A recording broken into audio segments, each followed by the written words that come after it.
What's going on, guys? Welcome back to the channel. So you probably heard recently Blackmagic Design released a new beta version of DaVinci Resolve, DaVinci Resolve Beta 16. And there's a lot of awesome features in here. I'm really excited to get into it and start using it. But one of the things I'd recommend doing before you get going with it and before you even install it is to back up your current database. When you upgrade to the beta version 16, it needs to upgrade your databases and you can't go backwards with them. Back them up before you upgrade. And in this video, I'm going to show you how to do that. It's real quick, real easy. So let's jump over to DaVinci Resolve and I'm going to show you how to do that.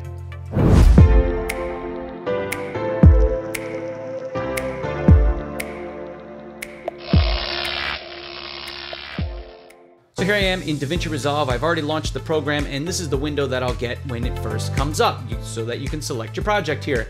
Now I already installed DaVinci Resolve 16 beta, but it's going to be the same process here for DaVinci Resolve version 15. All you have to do is click on your database, and if you come up here, you'll see these little buttons up here, and one says backup. All you have to do is click it.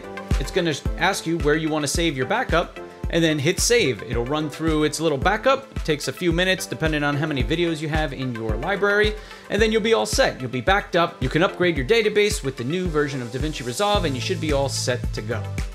So there you go. It's quick and easy to back up your database here in DaVinci Resolve, so when you upgrade to a new version of Resolve, there's no chance you're going to lose all your data, or should something happen, you still got a backed up copy of it. I want to thank you guys for checking out this video, and if you're into photography, Photoshop, Lightroom, and even a little bit of video and video editing, consider subscribing to my channel. Oh, and click that little notification bell so that you get notified whenever I put out a new video.